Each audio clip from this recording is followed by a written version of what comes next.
Aqui nós observamos uma relação do cerebelo com o encéfalo. É possível notar que ele ocupa uma posição posterior ao tronco encefálico, inferior ao cérebro, ocupando boa parte da fossa posterior do crânio, e a sua posição tem uma relação especial com o quarto ventrículo. O tronco cefálico forma o assoalho do quarto ventrículo e o cerebelo forma o teto do quarto ventrículo. Ampliando um pouco mais o foco, nessa região do tronco cefálico, é possível observar que o cerebelo ele forma então esse teto do quarto ventrículo. Observamos então que a sua relação é muito próxima do assoalho do tronco cefálico. Isso aqui, inclusive, é importante que alguns tumores do cerebelo podem comprimir estruturas do tronco cefálico, dando um quadro clínico bem característico.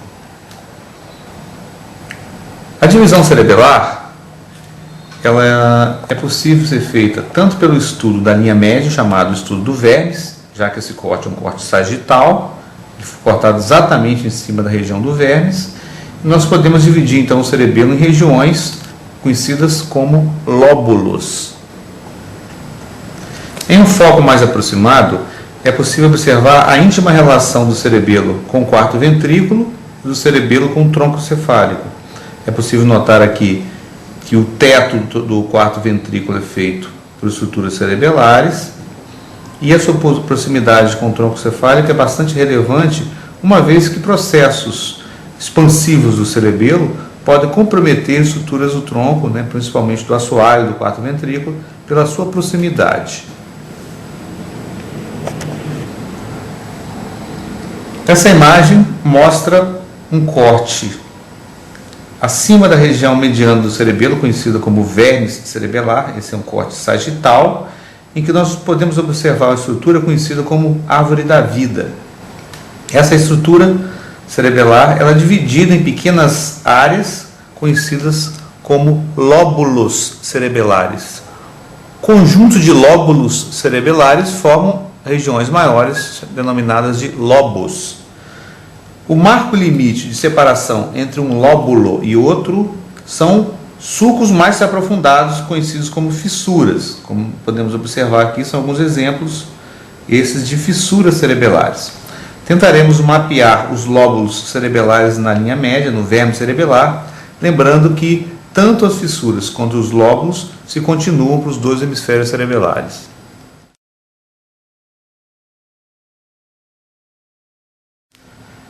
De cranial para caudal, o primeiro lóbulo é uma pequena lã de substância cinzenta que está aderida ao véu medular superior, quase imperceptível, denominada de língula. Próximo à língula, nós temos o lobo central. Entre a língula e o lobo central, nós temos a chamada fissura pré-central. Após o lobo central, nós temos uma outra grande fissura, que é a fissura pré-culminar, que separa o lobo central dessa região bem ampla do cerebelo, conhecida como cúmen. Ela tem esse nome porque ocupa a região mais alta, mais elevada do cerebelo. A fissura pré-culminar, portanto, separa o cúmen do lobo central. A próxima fissura, bem evidente, é a fissura prima, ou fissura primária. É a fissura que surge no período bastante precoce do desenvolvimento embrionário. Ela separa o cúmen desse lóbulo bem evidente, conhecido como declive. A fissura prima é a segunda fissura a surgir na evolução do cerebelo. Ela delimita esse conjunto de 3 lóbulos, a língula, o lóbulo central e o cúmen. Esse conjunto de lóbulos forma um lobo denominado de lobo anterior do cerebelo. Portanto, toda a região anterior, a fissura prima, é denominada de lobo anterior do cerebelo. Posterior à fissura prima, eu tenho o declive e uma outra fissura bem relevante, que é a fissura pós-clival, que está representada aqui, separa o declive de um lóbulo muito fininho, uma pequena folha, denominada de folium. Folium quer dizer folha. Então, eu tenho aqui o declive, a fissura pós-clival, o fólio e em seguida uma fissura denominada de fissura horizontal. A fissura horizontal separa o fólio do lóbulo seguinte, que é o túber.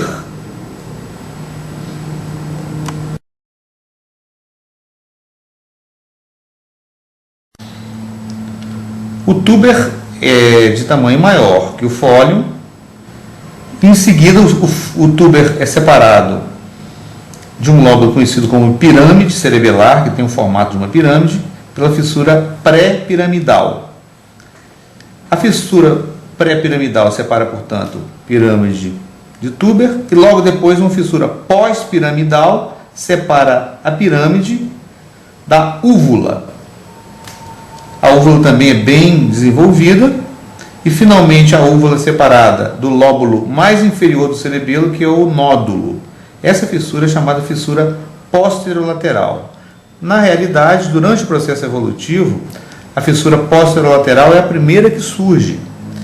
Ela, no cerebelo humano, ela vai separar essa parte mais primitiva do nódulo, que é conhecida como arquicerebelo, o lobo arquicerebelar, dessa região grande chamada de lobo posterior. O lobo posterior, portanto, é essa região mais desenvolvida no cerebelo humano. Ele tem uma separação do lobo anterior pela fissura prima e tem uma separação do lobo flóculo nodular pela fissura posterolateral. Então, o nosso cerebelo é dividido em vários lóbulos e em 3 lobos, que são o lobo anterior, ou paliocerebelo, o lobo posterior, ou neocerebelo, e o lobo flóculo nodular, ou arquicerebelo.